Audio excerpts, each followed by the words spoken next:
vamos a ver esto. Para que exista una activación de las células, ¿no? Para que exista una activación de la célula T, en este caso, necesitamos al mismo tiempo dos condiciones.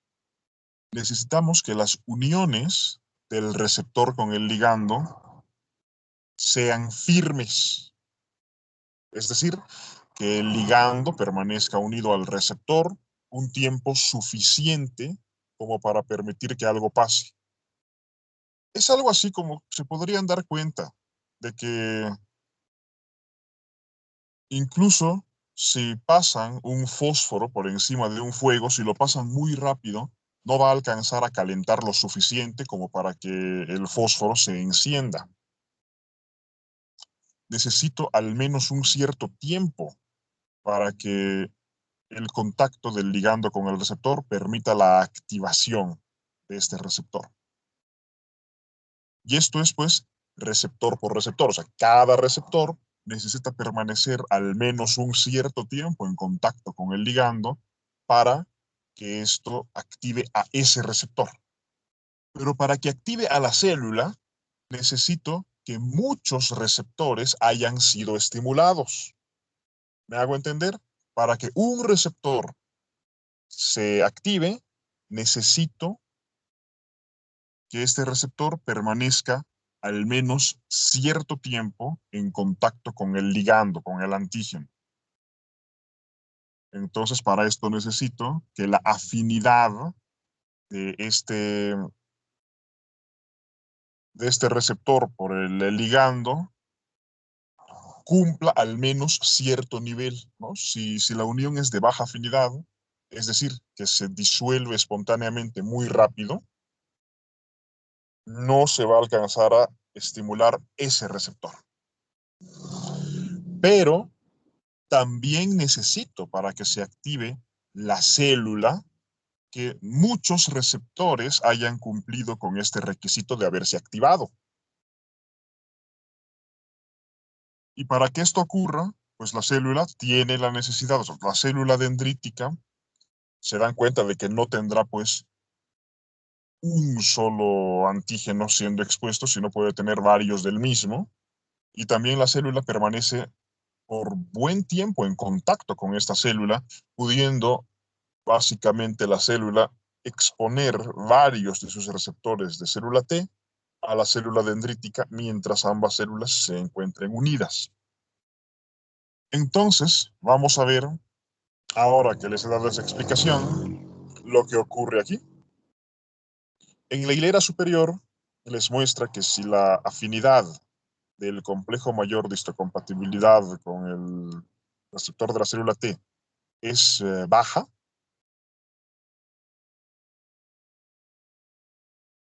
vamos a tener al final, a la derecha, un resultado antagonista. ¿Por qué?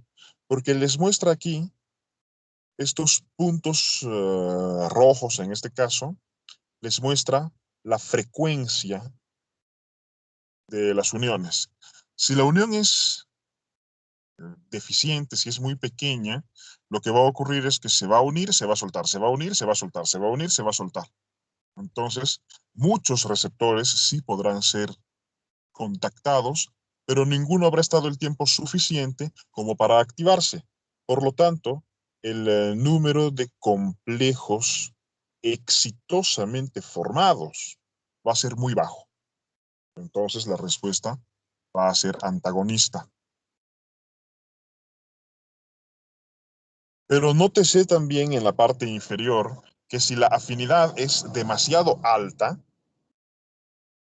la cantidad de complejos formados va a ser también demasiado baja. ¿Por qué?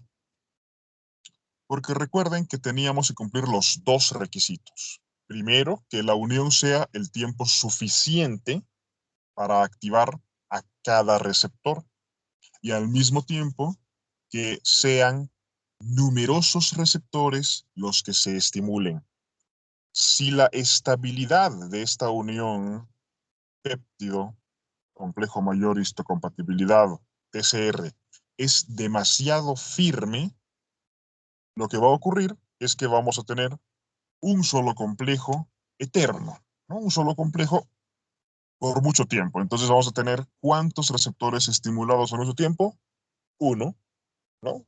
Ese receptor que hizo la unión va a estar monopolizando el antígeno que está siendo presentado por la célula presentadora de antígenos, con lo cual se va a incumplir el requisito de que varios receptores hayan sido estimulados. En este caso, pues solamente habrá estimulado uno o muy pocos. Por lo tanto, la respuesta también va a ser antagonista.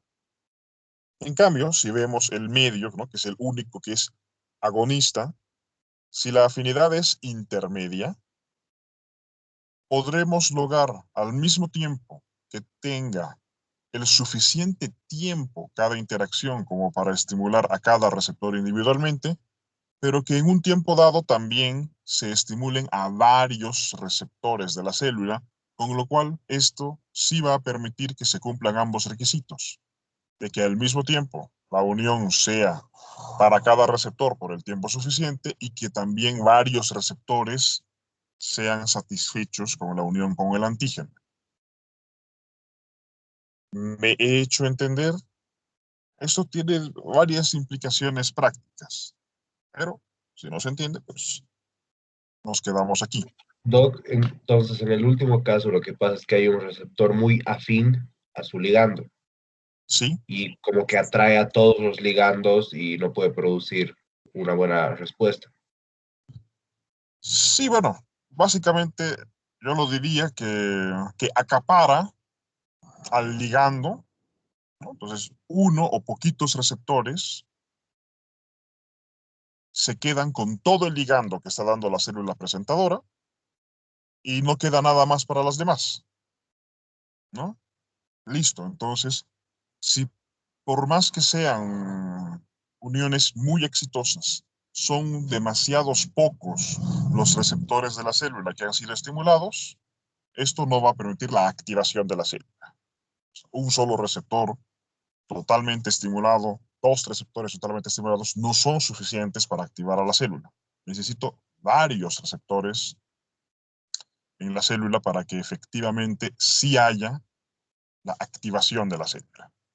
Eso es. Entonces, más que la afinidad y la calidad, importa la cantidad de receptores. Importan ambos, porque en la parte superior, cuando la afinidad es baja, todos los receptores son estimulados, pero no el tiempo suficiente para tampoco activar a la célula. Hay que cumplir ambos son igual de importantes. Es tan importante que muchos receptores tengan contacto con el ligando, como también es importante que cada receptor permanezca el tiempo suficiente unido como para activar a la célula. Gracias, Doc. Muy bien, creo que quedó entonces esto claro. Ahora, aquí vemos una microfotografía, ¿no? De la sinapsis inmunológica. En esta sinapsis inmunológica tenemos un corte, ¿no? Estamos viendo un corte transversal precisamente en el punto donde una célula presentadora de antígenos se está uniendo a un linfocito T. Podemos ver en este caso en color rojo, ¿no? Si vemos las imágenes de la parte superior, en color rojo podemos ver las moléculas de adhesión y en color verde podemos ver las moléculas del TCR y las moléculas del complejo mayor de histocompatibilidad, además de las CD28 y B7. Podemos ver, ¿no? Ahora que ya sabemos esto, que cuando dos células se juntan, ¿por dónde se juntan? ¿Cuál es la parte que se junta entre ellas? Las moléculas de adhesión. Entonces podemos ver que las moléculas de adhesión, lo rojo, está al medio y las moléculas efectoras, ¿no? Estas, ¿no? El receptor de la célula T, ¿no? El complejo mayor de histocompatibilidad, se encuentran en la periferia. Entonces, lo primero que ocurre es que las células se enlazan, ¿no? Una se toca con la otra. Pero ahora podemos ver qué pasa con el paso de los minutos. Pasan los minutos y se dan cuenta de algo. El verde está migrando hacia adentro y el rojo está migrando hacia afuera. Y luego, aquí de estos primeros 10 minutos, se puede observar cómo ahora todo el centro es verde y toda la periferia es roja, lo que les está siendo ilustrado en la parte inferior de la imagen, donde vemos que lo verde, ¿no? Son estas moléculas, el TCR y todo esto, y alrededor de esto tenemos un cordón de seguridad de moléculas de adhesión que están estabilizando esta unión. Entendamos que si no tuviéramos estas moléculas de adhesión que estabilicen la unión, forzosamente todas las interacciones entre las moléculas TCR y complejo mayor de histocompatibilidad serían demasiado débiles, ¿no? Durarían demasiado poco tiempo. Pero al estar las células coladas una con la otra a través de las moléculas de adhesión, esto permite que en este centro numerosas moléculas estén siendo presentadas y numerosos receptores de la célula T estén concentrados todos en un mismo sitio, optimizando la presentación del antígeno. Entonces, sin las moléculas de adhesión, este movimiento, esta concentración donde ambas células colocan sus receptores, no ocurriría. Entonces es importante la presencia de las moléculas de adhesión. Entonces, aquí pueden ver, ¿no? Una interacción de este tipo, ¿no? Una célula B junto con una célula T, ¿no? Estas células están en una sinapsis inmunológica o un beso inmunológico, ¿no? Pues la célula hace migrar sus receptores al punto donde está la unión entre ambas células, ¿no? Ese es un proceso dinámico, ¿no? ¿De qué serviría que esté unida la célula al lado donde no tiene receptores, ¿no? Entonces, en el momento en que se establece el contacto, las células intentan migrar sus receptores de membrana hacia el punto de contacto entre ambas células. Y es por eso que es importante esto de la activación, de los reordenamientos del citoesqueleto en el momento en el que ha habido contacto con el receptor de la célula T, por ejemplo. Y ahora que ya hemos hablado tanto de célula T, nos toca hablar de célula B. En este caso, observamos como en la parte superior tenemos una bacteria y en la parte inferior tenemos una molécula, un polímero con secuencias repetitivas. ¿Qué estamos mostrando aquí?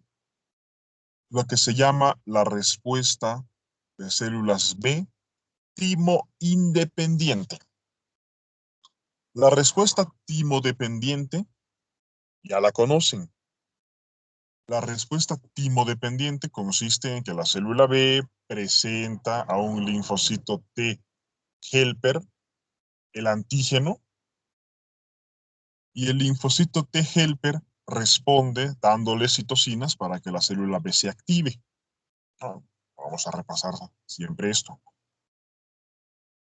Y esto es indispensable cuando lo que se desea es una respuesta de anticuerpos frente a péptidos, a proteínas. Pero muchas veces necesitamos una respuesta que no dependa de la presencia de linfocitos T, como suele ocurrir justamente con antígenos microbianos. En el caso superior, una respuesta timo-independiente de tipo 1, tenemos que la pura célula B, sin la necesidad de células T, es capaz de estimularse para la producción de anticuerpos. Para esto necesitamos dos señales. Uno, la unión del receptor de célula B con el antígeno.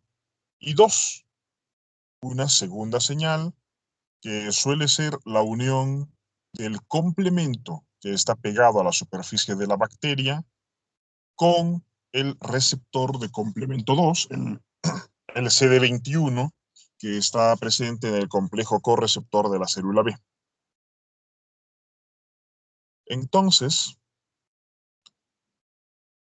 aquí se pueden dar cuenta, ¿no?, de por qué este mecanismo de seguridad. Entenderán que entre los 4.500 millones o más de distintas moléculas de receptor de célula B, puede haber muchos anticuerpos que sean dirigidos contra las propias moléculas del cuerpo. Pero está un poco más difícil que una molécula propia tenga moléculas de complemento pegadas en su superficie. Entonces, si llega a ocurrir esto, ¿no?, de que la molécula que se está uniendo a la célula B tenga al lado este, esta molécula de complemento, ¿no?, que nos indique casi seguramente de que se trata de polisacáridos ajenos al organismo, esto ya es la confirmación de que el antígeno que se ha pegado no corresponde a una molécula propia. Esto permite la activación del linfocito B. Pero abajo podemos encontrar otra cosa. Múltiples señales 1, o sea, simplemente nada más estimulando al receptor de la célula B. Todo junto, ¿no? Notes este detalle. No estoy estimulando a todos los receptores de la célula B de forma dispersa, sino estoy colocando a todos los receptores de célula B apegados uno junto al otro debido a la presencia de, por ejemplo, un polisacárido. Estas múltiples señales 1, estas múltiples señales en un mismo sitio concentradas, también son capaces de estimular a la célula B a producir anticuerpos, ¿no? Y esto es lo que se llama una estimulación timo-independiente de tipo 2.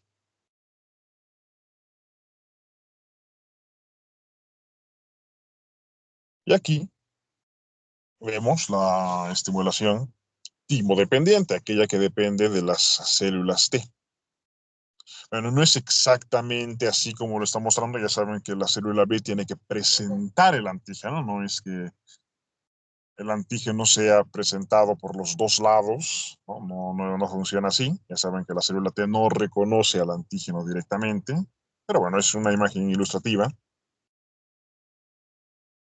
Si a la célula B se le une un apteno o a la célula B se le une un antígeno de proteína, no hay estimulación de la célula B.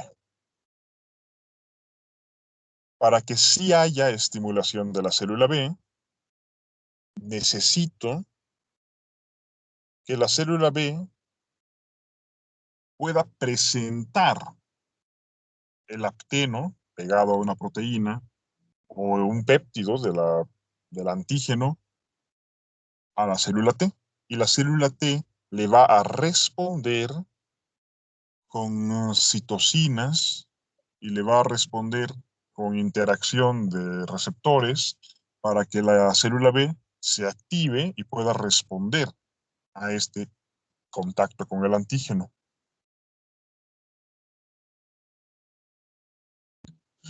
Y aquí, bueno, muestra un ejemplo de esto, ¿no?, que luego si lo meditamos, ¿no?, cuando veamos vacunas, por ejemplo, ¿no?, les va a parecer interesante.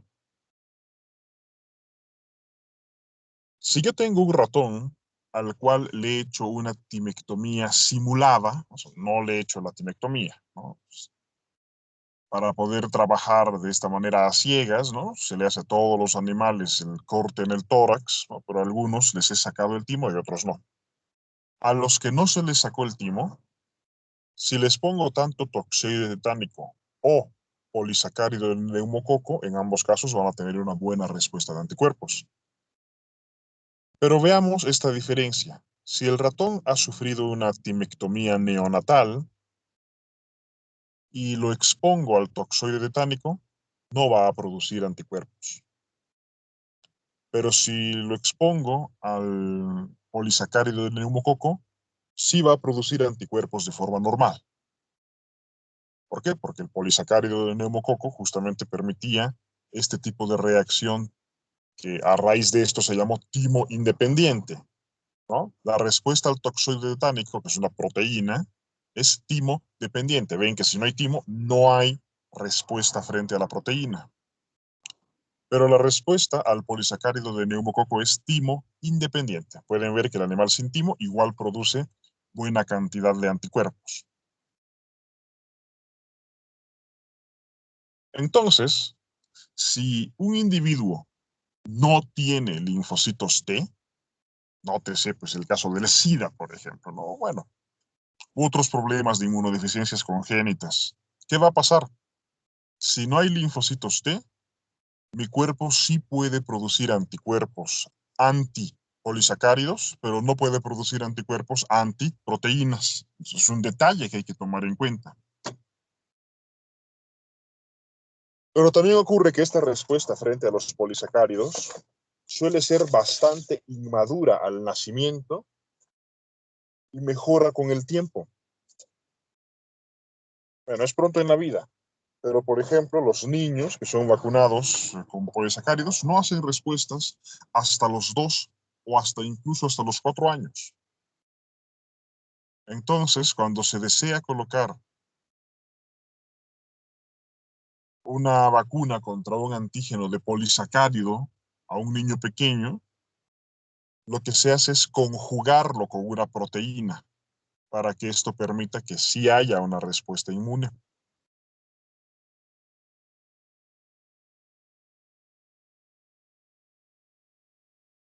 Bien, aquí les muestra otro experimento muy similar, ¿no?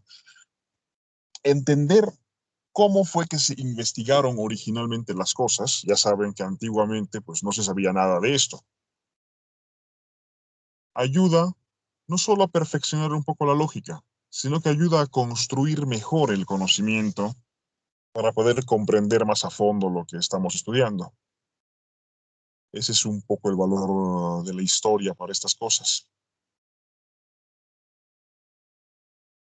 Aquí tengo un ratón, o más a la izquierda, ¿no? Un ratón que ha sido irradiado y que ha recibido un antígeno timodependiente. O sea, le ha inyectado una proteína extraña. ¿Va a producir anticuerpos? No, pues no va a producir anticuerpos, ¿no? Pues el ratón irradiado no tiene ni linfocitos T ni linfocitos B. Pues no hay manera. A este ratón, entonces, le inyecto timocitos, ¿no? Células que han sido extraídas del timo. ¿Va a producir anticuerpos? No, ¿no? Las células predominantes en el timo no producen anticuerpos.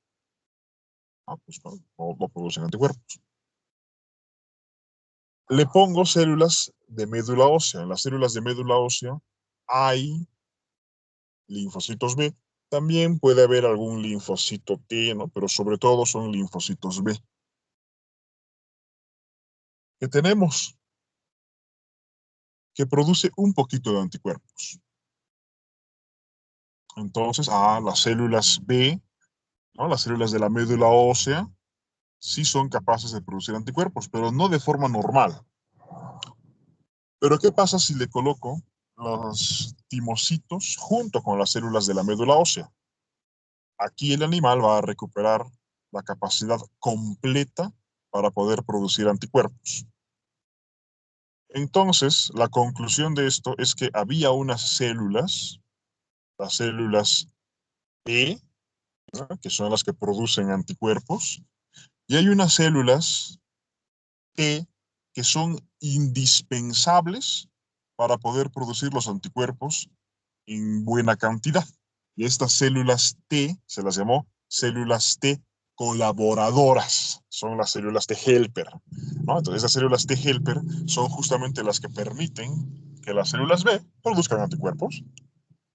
¿No? Ya saben la historia de por qué se llaman células T colaboradoras. En esta diapositiva podemos ver la interacción de varias células T con células B.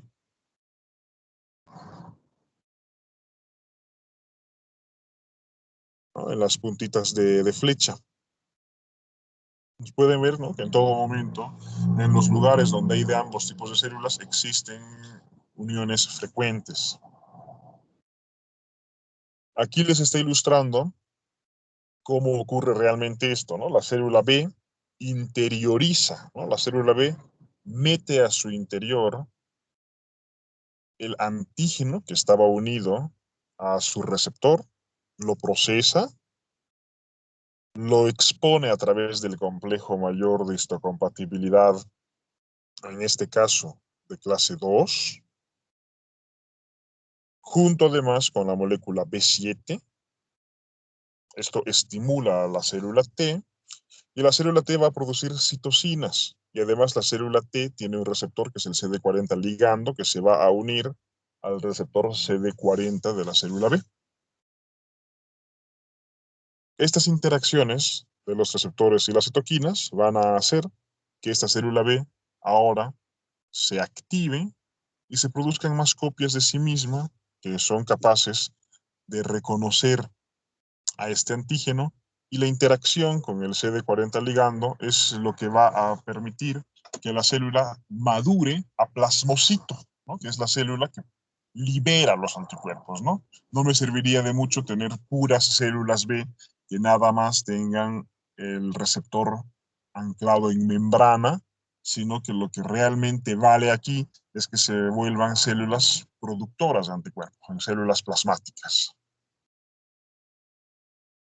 En esa diapositiva les muestra, es un poco laborioso de explicar, pero les está mostrando a través de microesferas de oro cómo ocurre el proceso primero de internalización del antígeno al interior de la célula B, posteriormente el procesamiento de este antígeno y finalmente su exposición en la superficie de la célula nuevamente.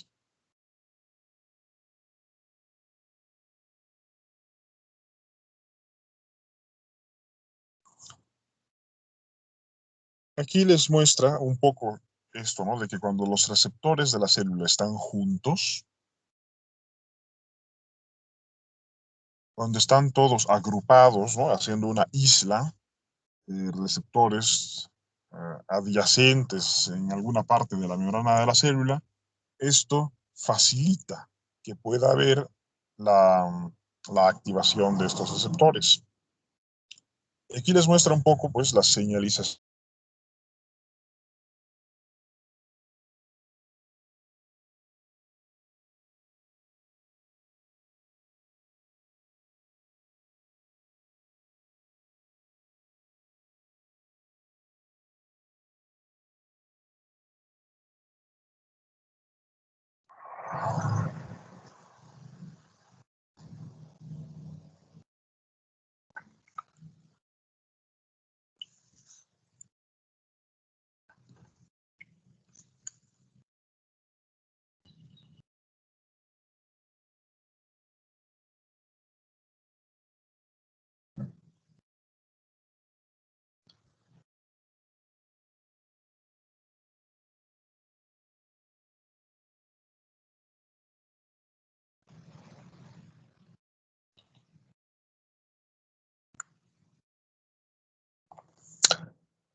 Y en esta señalización podemos ver algunas similitudes. En este caso, el receptor de la célula B tiene una molécula LIN, que pueden encontrar la analogía con la molécula LCK del receptor de célula T. Y estas moléculas, Ig alfa e Ig beta, que están escoltando al receptor de la célula B, hacen pues como el complejo correceptor CD3 del receptor de célula T, estando estas unidas a una molécula SIC. Nótese la similitud con el SAP70, ¿no? Donde el LIN al mismo tiempo es capaz de fosforilar a la SAP70 y también, ¿no? Entonces, aquí el LIN, en este caso, está fosforilando al SIC y a otra molécula que es el BTK, la tirosina quinasa de Bruton. Esto permite la fosforilación de esta molécula BLNK. Nótese la similitud con la molécula LAT del linfocito T. Y en esta molécula BLNK, entonces vamos a tener la unión de la fosfolipasa C gamma 2, que va a activar la vía del fosfatidilinositol en el linfocito B. Y por otro lado, esta molécula VAV, que va a permitir los reordenamientos del citoesqueleto. ¿No? Entonces aquí pueden ver, ¿no? Aquí no les está mostrando la vía de la RAS-MAP quinasa, ¿no? Aquí les está mostrando solamente la vía del fosfatidilinositol, por un lado, y paralelamente podemos encontrar que el correceptor, ¿no? El complejo correceptor de la célula B también hace algo.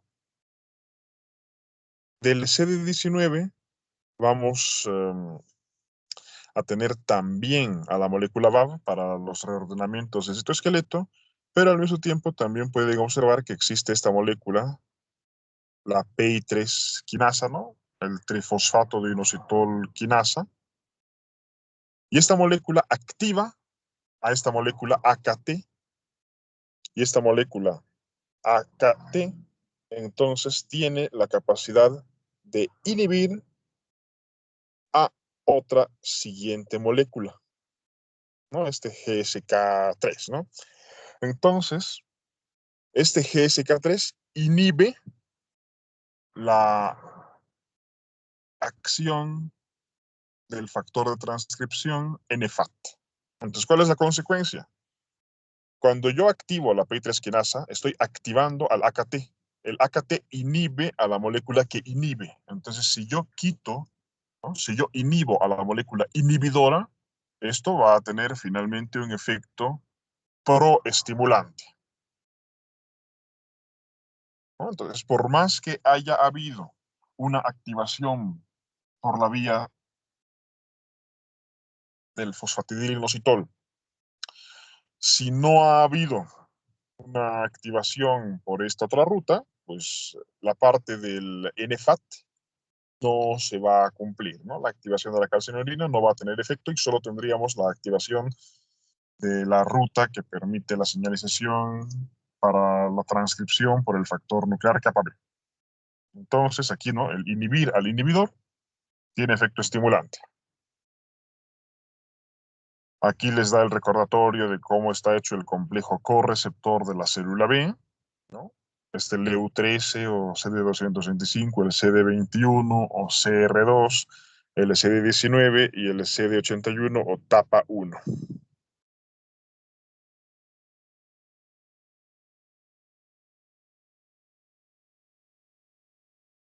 Aquí pueden ver este romántico encuentro, ¿no? Les muestra por un lado la historia de la célula T, ¿no? De cómo se activó cuando una célula presentadora de antígenos le expuso un péptido, ¿no? Y se activó. Y por otro lado, les muestra cómo ocurrió el encuentro de la célula B con su antígeno y finalmente cómo más adelante esta célula T ya activada se reencuentra con el antígeno, en este caso presentado a través de la célula B, y la consecuencia de esta unión va a ser que la célula B se va a multiplicar y va a producir anticuerpos solubles.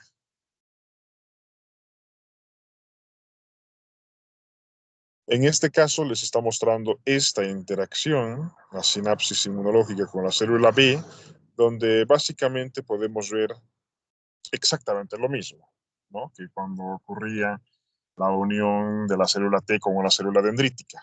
Tenemos primeramente los receptores de adhesión, ¿no? Las moléculas de adhesión situadas en la parte central y alrededor se encuentran los antígenos y los complejos PCR y finalmente ocurre la translocación, ¿no? Y las moléculas de adhesión se hacen periféricas y las moléculas que permiten la activación se vuelven más bien centrales, dando este mismo patrón de diana, ¿no?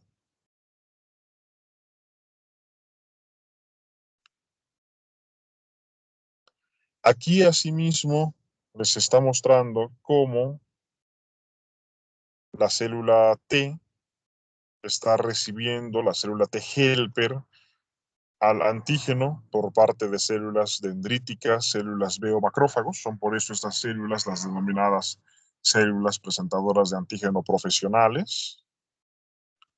O en el caso de abajo, cómo ocurre la interacción de la célula T citotóxica con una célula infectada por virus o con transformación tumoral, permitiendo la activación de las células para producir la apoptosis. Listo, esas son todas las diapositivas, porque las siguientes diapositivas son una errata que hay en esto, ¿no? Donde está repitiendo la presentación otra vez más. Son las mismas diapositivas, ¿no? Las mismas. De nuevo hasta el fin.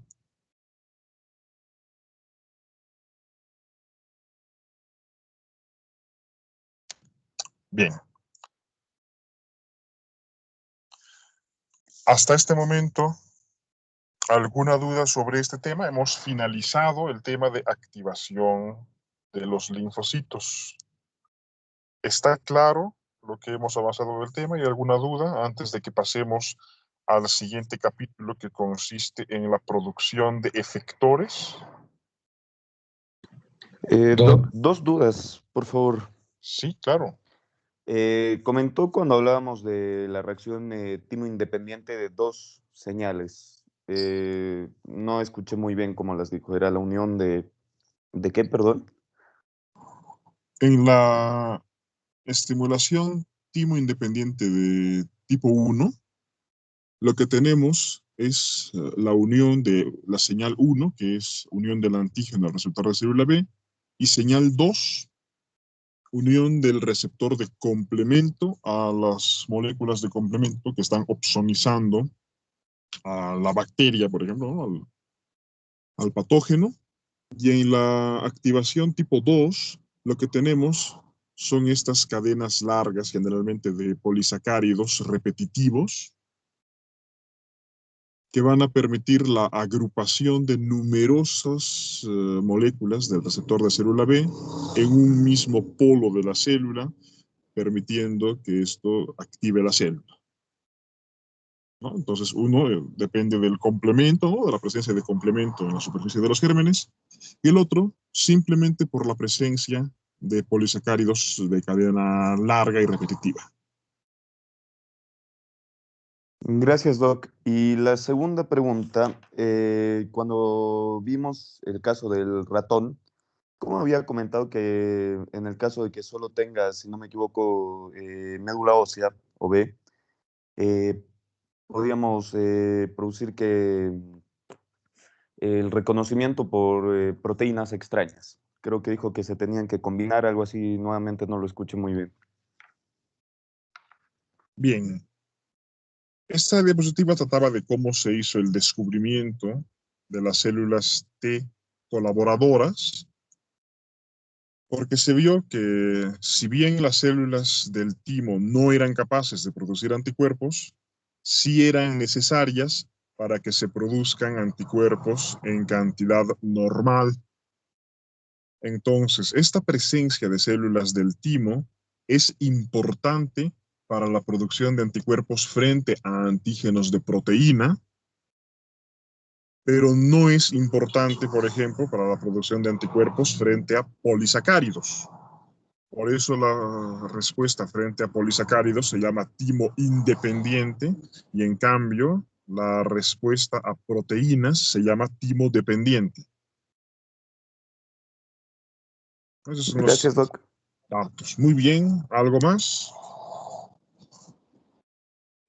Doc, cuando la célula dendrítica activa a la célula T para que ésta luego active a la célula B, lo mismo pasaría, por ejemplo, si yo me pongo la vacuna del COVID, igual se aplicarían los mismos pasos o se activarían más células T al tratarse de algo más viral. Bien, vamos por partes. Primero, me coloco la vacuna.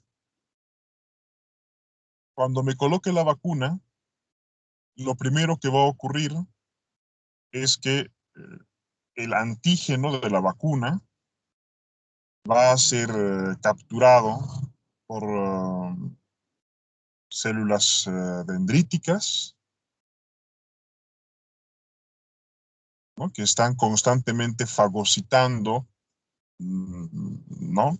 Parte de su entorno extracelular y también va a ser reconocido el antígeno por algún linfocito B que tengamos por ahí que justamente calce con el antígeno del coronavirus. La célula T se va a poder encontrar con cualquiera de estas dos células presentadoras de antígeno. Pero vamos a analizar, pues, digamos, el caso más normalito, ¿no? Es la unión de la célula T, ¿no? Recuerden que es una célula T virgen. Por tanto, vamos a necesitar que la célula presentadora de antígenos tenga en superficie la molécula coestimuladora B7. Así pues, ahora esta célula presentadora de antígenos, ¿no? La célula dendrítica en este caso, tiene que tener la molécula B7 en la superficie para que el péptido que presente a la célula T sea reconocido como extraño y esto permita que la célula T se active. Entonces, tenemos aquí dos escenarios.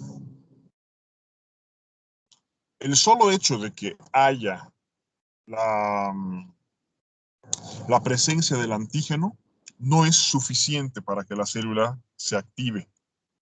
Para que haya activación de la célula, en estos casos con las vacunas, ¿no? Que no tienen al germen vivo, sino son vacunas muertas o vacunas de subunidades, necesito un adyuvante, ¿no? Luego vamos a ver qué es un adyuvante, pero un adyuvante es una molécula capaz de estimular la inmunidad innata. O sea, necesito forzosamente que en el lugar de administración de la vacuna haya inflamación. Porque si no tengo inflamación en el lugar de la administración de la vacuna, más bien voy a generar tolerancia al antígeno.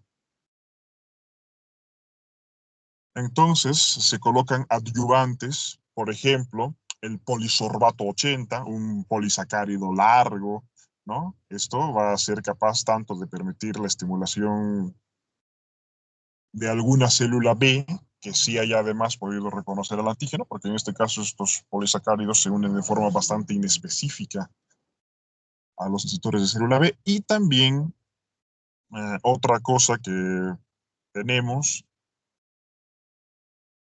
son moléculas que puedan estimular a los receptores TLR, ¿no? Entonces, hay distintos tipos de adyuvantes, ¿no? Se suele usar el hidróxido de aluminio, el alumbre, ¿no? Moléculas inorgánicas irritantes, ¿no? Que fomenten la inflamación. Esto va a cumplir el requisito de que la célula presentadora de antígenos exprese B7. Porque recuerden que si la célula presentadora de antígenos no expresa la molécula B7, no va a ocurrir la activación de la célula T. Más bien la célula T va a entrar en anergia.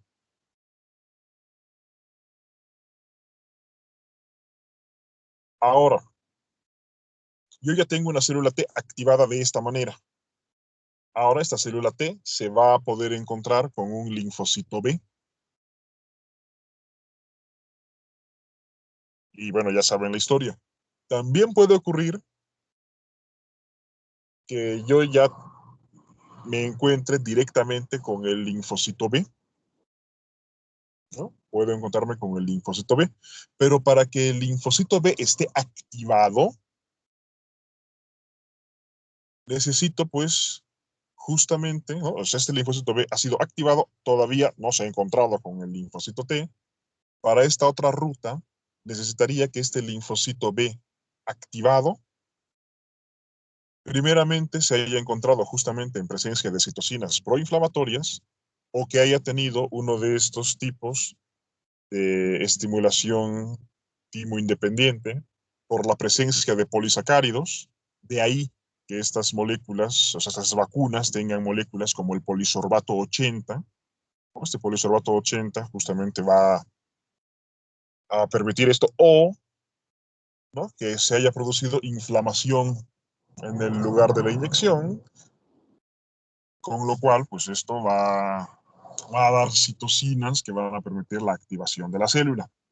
Entonces, directamente a través del linfocito B también puede ocurrir, pero siempre recuerden que tiene que haber estimulación de estas células, tienen que ser células previamente activadas para que no ocurra la anergia. Entonces, finalmente, cuando este linfocito T se encuentre con el linfocito B, va a ocurrir la presentación del antígeno de la célula T va a responder con las citocinas y voy a tener finalmente la proliferación de las células T y también voy a tener la producción de anticuerpos. Pero también hay que destacar que la respuesta primaria, sobre todo, voy a tener más bien respuesta de tipo citotóxica, que es de hecho la que se fomenta más, por ejemplo, con las vacunas de vector viral recombinante o estas vacunas de ARN, ¿no? Entonces hay que darse cuenta de ese pequeño detalle. Si yo estoy colocando una vacuna Pfizer, estoy colocando una vacuna AstraZeneca, que lo que me está haciendo es que la célula produzca, ¿no? Las células ordinarias, las células de mi músculo esquelético donde he puesto la vacuna, estas células expresen en su superficie antígeno de coronavirus, ¿qué linfocitos T se van a activar? Naturalmente, también va a haber activación de linfocitos T citotóxicos. Por lo tanto, al menos en respuesta primaria, es más bien difícil encontrar anticuerpos frente a una vacuna AstraZeneca, una Sputnik, una Moderna, una Pfizer, porque más bien estoy induciendo a tener receptores que no están solubles si no están presentes en superficie de membrana celular. Por eso es un poco tonta la gente que está haciéndose las pruebas de ver anticuerpos postvacunales, pues la mayor parte es bajito. Entonces, ¿no? Quiero que estén llenos de todo este conocimiento, ¿no? La mayor parte de la gente no medita en estas cosas. La consecuencia, ¿no? Es que tengo ahora células citotóxicas, ¿no? Que van a sacrificarse y eso va a ocasionar la muerte de algunas fibras musculares, pero que generalmente son regeneradas con normalidad. Voy a tener la muerte de esas células y voy a tener un contingente de células T citotóxicas contra el virus. Pero ya saben que existe también presentación cruzada. Entonces, como consecuencia de la muerte de estas células, va a venir el macrófago, se va a tragar a las células y el macrófago, por un lado, va a ser capaz de exponer los antígenos a través de la molécula de clase 2. Con eso también voy a conseguir respuesta de anticuerpos, ¿no? En la respuesta de la segunda dosis de refuerzo.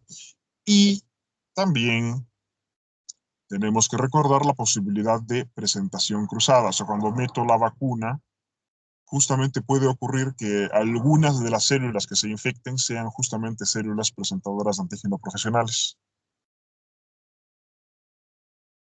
¿no? El adenovirus va a infectar a distintas células a su paso y peor aún, ¿no? En el caso de estos microsomas con ARN mensajero, esto se va a poder penetrar a cualquier tejido que le pille al lado, ¿no? Entonces va a penetrar este ARN mensajero y toda célula a la cual haya entrado este ARN mensajero finalmente va a ser sacrificada en la medida en que la célula va a presentar el antígeno en la superficie y esto va a activar la respuesta citotóxica. Ahora saben algo más de las vacunas, me he hecho entender. Así que en una respuesta primaria, con este tipo de vacunas, ¿no? que permiten la producción de anticuerpos en la superficie de las células, voy a tener sobre todo una respuesta más bien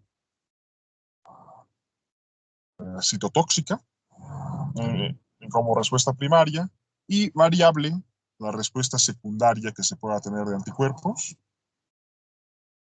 Y en el caso de una vacuna de virus muerto, como las vacunas chinas,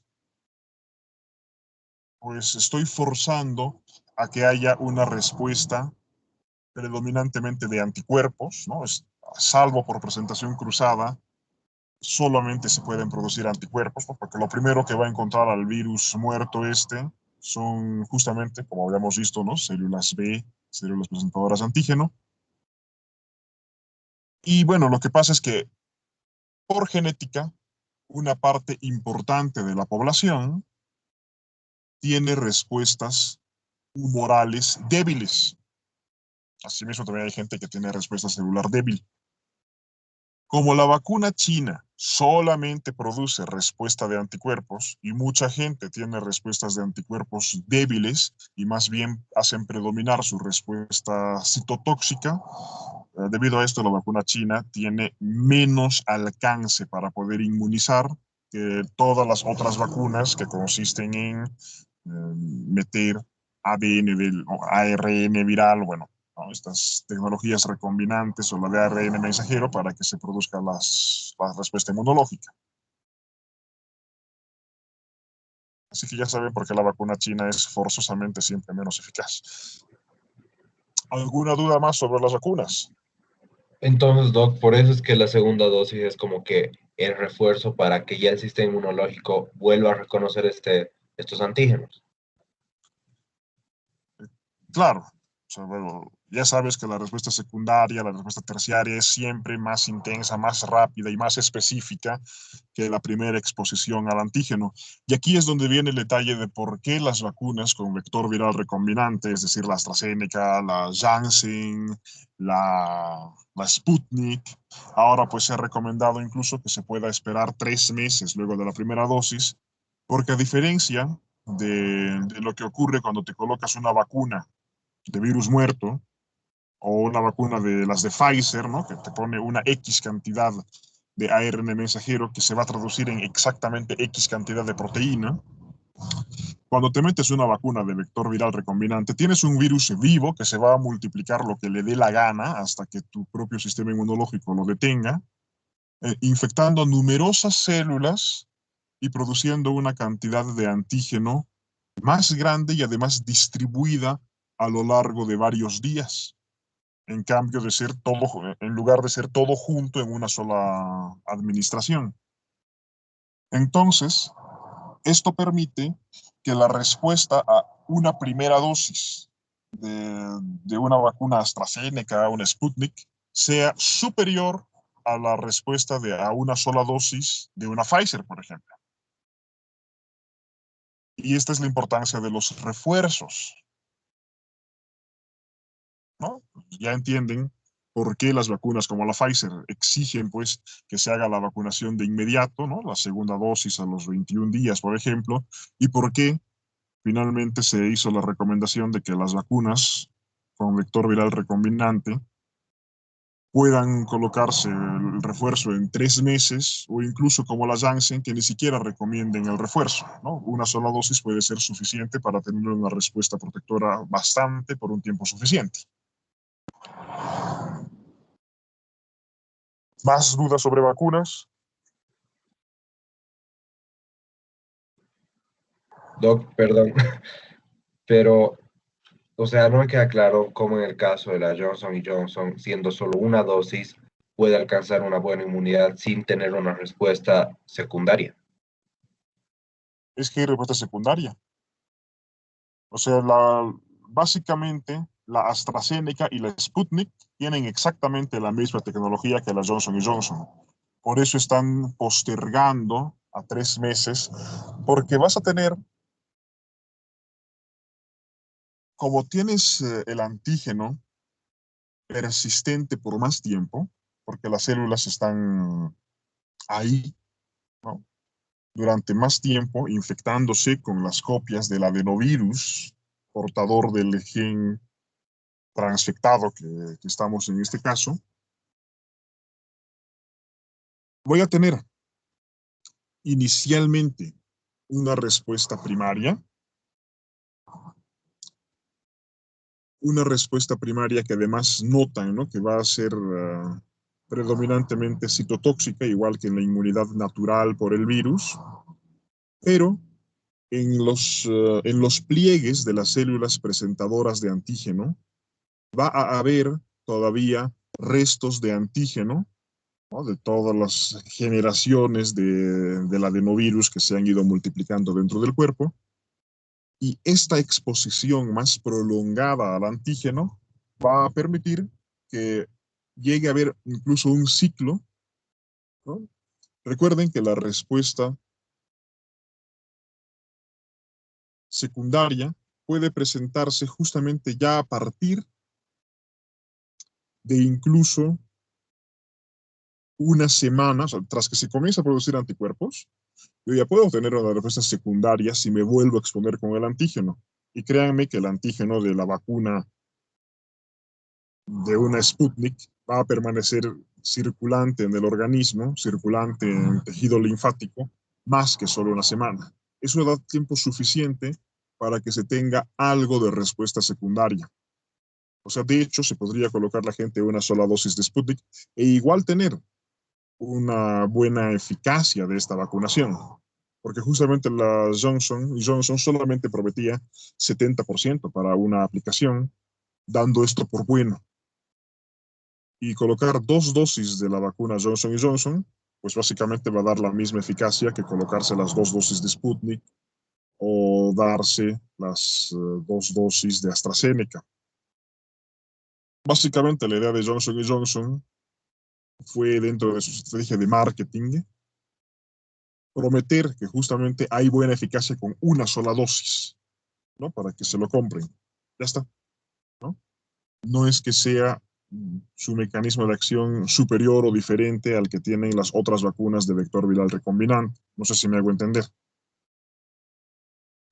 Es que simplemente tiene más carga de los adenovirus que permanecen más tiempo Sí, y da chance a que el cuerpo produzca una respuesta secundaria con esa misma cantidad de la primera sí, dosis. exactamente. Es así de simple. Ahora sí, Doc, muchas gracias. Muy bien. ¿Más dudas sobre las vacunas? No, parece que ya les va gustando la inmunología.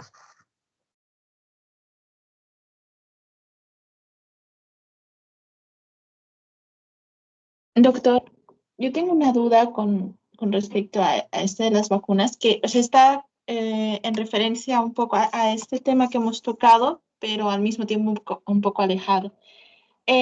Ambas vacunas, tanto la AstraZeneca como la Pfizer, em, teniendo en cuenta el tipo de interacción que pueden tener con el cuerpo o la reacción que puedan producir, ¿estarían alguna de las dos contraindicadas con algún tipo de medicación, digamos, en un paciente que se medica, no sé, por ejemplo, con antidepresivos o con otro tipo de medicamentos? ¿Se verían, no sé, tendrían menos efecto o algo así? Bueno, si hablamos de las interacciones de medicamentos que pueden disminuir la eficacia de la vacuna, no terminamos de hablar ni en una semana. Todo puede modificar la respuesta a la vacuna, incluso la hora de administración. Debido a los niveles de cortisol circulantes y así, o sea, si nos ponemos finos, las vacunas administradas temprano en la mañana tienen más eficacia, tienen más respuesta de anticuerpos, tienen más respuesta citotóxica que las vacunas aplicadas por la tarde.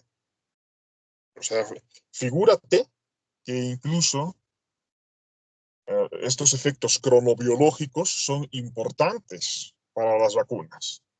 Obviamente no voy a ir a divulgar eso para que toda la gente haga colas desde las 2 de la madrugada y estén todos apelotonados, negándose a colocarse las vacunas por las tardes.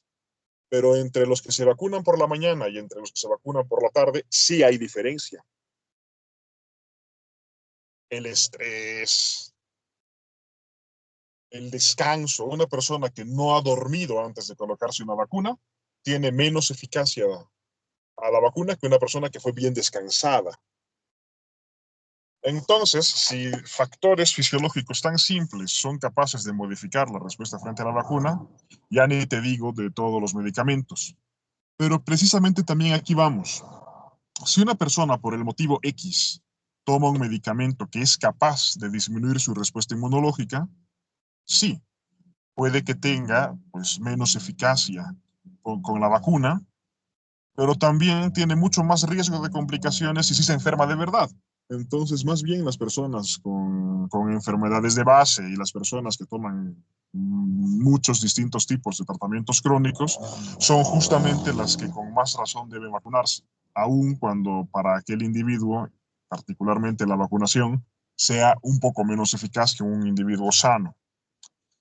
Entonces, a continuación, si me preguntas ya que si hay contraindicaciones, bueno, realmente la única contraindicación sería una hipersensibilidad grave a alguno de los principios de la vacuna, cosa que es más bien rara, es muy anecdótica, porque la vacuna en sí misma es totalmente inédita, con lo cual no hay antecedente de que alguien anteriormente se haya expuesto a la vacuna. Y por otro lado, las reacciones alérgicas graves, ¿no? Y quiero ese énfasis en graves, a estas otras cositas que tienen las vacunas, ¿no? Sus preservantes, sus antibióticos, esas cosas, ¿no? Son raras. O sea, si una persona, pues, anteriormente hizo una reacción de ronchitas, así una cosa poco seria, esto no es contraindicación para colocar la vacuna. En todo caso, simplemente se recomienda tomar un antihistamínico antes de vacunarse. La única contraindicación absoluta sería que la persona ya anteriormente hubiera tenido una reacción anafiláctica a una de estas inyecciones.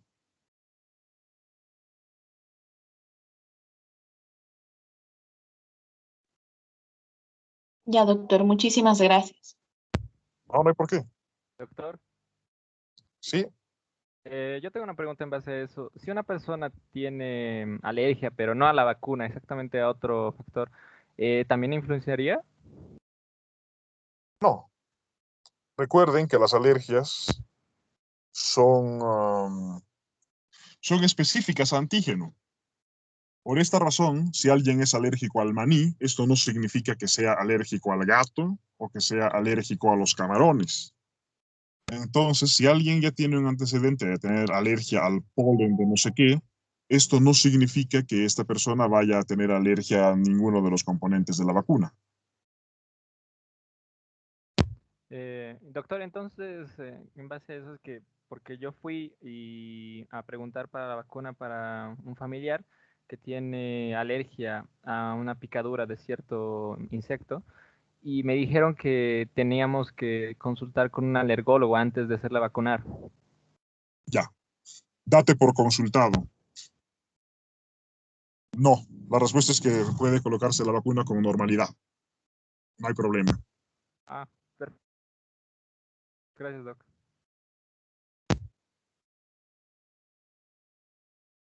¿Algo más?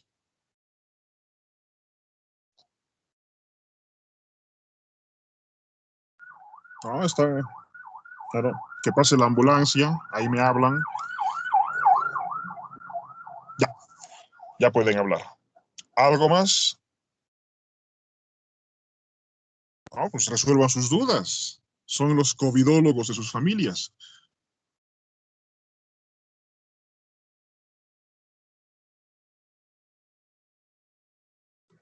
Doc, ¿Sí? eh, ha surgido la duda, ya sea tanto en tema de conversación en mi familia o en general, de que mi tío, por ejemplo, se vacunó hace poco con la vacuna de la influenza, con la que se vacuna anualmente todos, ¿no?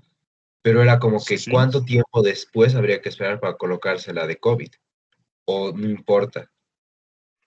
Lo que se recomienda es esperar al menos 14 días.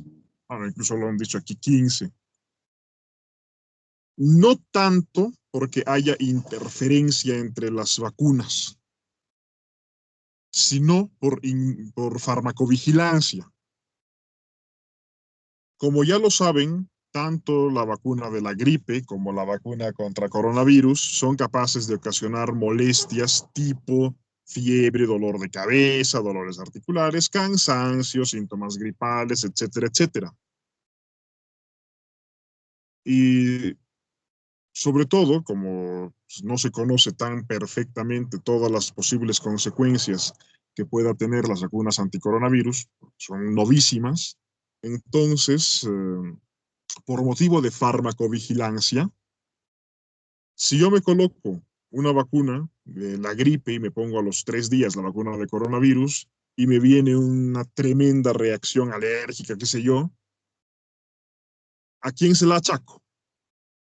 ¿A la vacuna 1? ¿A la vacuna 2? Entonces, sobre todo es por esto que se recomienda totalmente la abstención de colocarse cualquier otra vacuna en los siguientes 15 días de colocarse cualquiera de estas dosis. O sea, tengo que esperar al menos 15 días entre una primera dosis, o sea, entre la dosis de la influenza y una primera dosis de una vacuna anticoronavirus, o al revés. También necesito que pasen al menos 15 días desde la segunda dosis de coronavirus para después colocarme recién la vacuna antiinfluenza. Gracias, Doc. Bien, más cosas.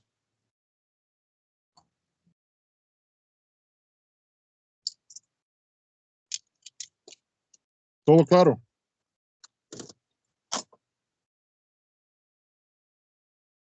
Bueno, pues veo que ya están calladitos, tranquilos. Si tienen más preguntas, medítenlas para la próxima clase. Hoy los dejo aquí. Que tengan un muy buen fin de semana. Hablamos, hasta luego. Hasta luego, doctor. Gracias. Gracias, Doc. Gracias, Doc, igualmente. Gracias, Doc. Gracias, Hasta doctor. luego. Chao, chao.